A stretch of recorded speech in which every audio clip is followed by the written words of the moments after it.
All right, thank you, Steve. Weeks after being diagnosed with the coronavirus, WFMZ's Reid feels good enough to face that early alarm clock again. Yeah, good news. She still has some lingering symptoms, but she is doing much better. Allie joins us now from her home. And Allie, it's so nice to see you, even though you're far away.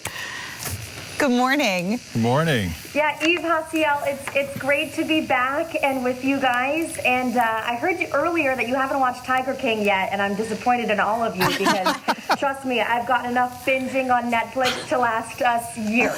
I know. Well, listen, you look beautiful, and you looked beautiful when we chatted with you last week, but I know you were still feeling a little shaky. Fill us in on the road to recovery since we spoke with you last week. Yeah, lots of different things have been happening, and symptoms definitely are still there, and the doctor said that could last me a couple of more weeks, okay? So they aren't going to be going away anytime soon, unfortunately, but still tired. I have a lot of muscle aches, which they're saying are now symptoms. I do still have digestive issues, like I was mentioning. I did get back my taste and my smell, though, which is a positive thing, so I can actually taste what I'm eating now. And I also did get back my appetite, so I have been able to eat slowly but surely. That definitely was something I had to ease my way into. But lots of positives here through all of this, which has definitely been a good thing. But still tired overall. I mean, that exhaustion is going to last me probably a couple of weeks, but for the most part, waking up at 3 a.m. was okay today, and I definitely am on the mend. Yeah, you mentioned lots of positives, and you're looking for the positive thing. What would you say to people who might need a little encouragement, whether they have coronavirus or not? People are having a tough time with this pandemic. Is there anything that you did that helped kind of boost your mood throughout this?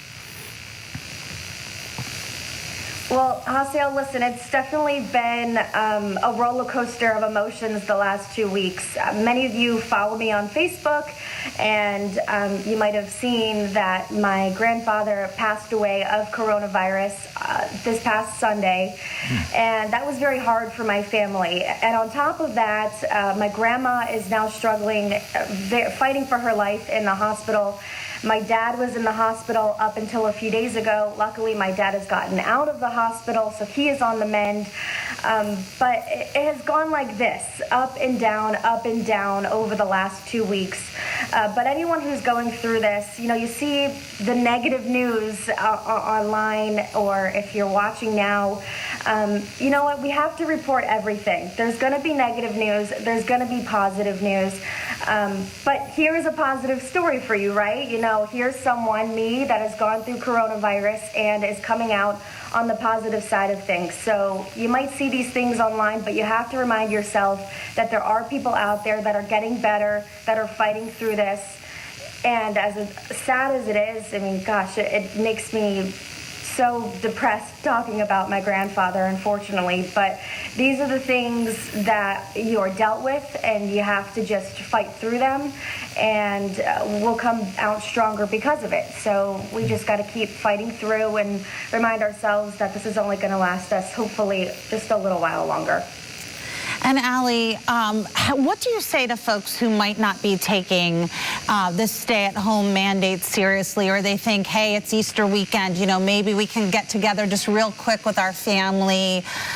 After going through what your family has gone through, what do you say to those folks about the seriousness of all of this? You need to take it really seriously. Unfortunately, I think I probably got coronavirus from my father. This is not me blaming my dad in any way. We had happened to be together, and we believe I might have gotten it from my grandmother. So as you can see, the chain of events here, you know, you think, oh, you can just be with your family. You can't do that, unfortunately. You need to stay home. You got to be doing what you typically do on a day-to-day basis, not seeing other people right now now. I cannot stress this enough at the moment. So just stay home, stay in quarantine, and do what you need to do to keep yourself preoccupied during this time.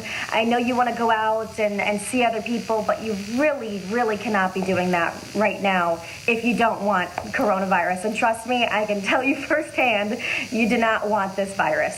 So absolutely. So how do you get stuff from the store? How do you get out and about? Do you go out, or have you pretty much stayed in the house the whole time recovering? I've stayed in my house this whole time. Luckily, I have kind of figured out the system of groceries, online groceries. I know a lot of people have been using Instacart. Walmart has been a big one for a lot of people as well. So delivering groceries, I've kind of been okay. My apartment complex has been really great in helping me deliver different groceries and other packages to my door, so I haven't been leaving. Now that I have gotten the clear from my doctor, I am allowed to actually step foot outside of my apartment, but I won't be going very far to begin with. I know a lot of people have been going outside, which you are allowed to do, but again, you know, you just have to be careful with no matter where you go, and obviously keep it to a minimum of going to just those essential stores if possible. Yeah. All right, Allie, well, we're so glad that you're feeling better. Our thoughts and prayers to your whole family, and we hope that we can actually see you soon, in person. Yeah, I mean, I hope to be back as well and being with you guys. So, All right. Fingers crossed, this is only going to be a little bit longer as we get through this. All right, the best, Allie. Allie. Thanks Thank so you. much. And we'll be right back. Stay with us.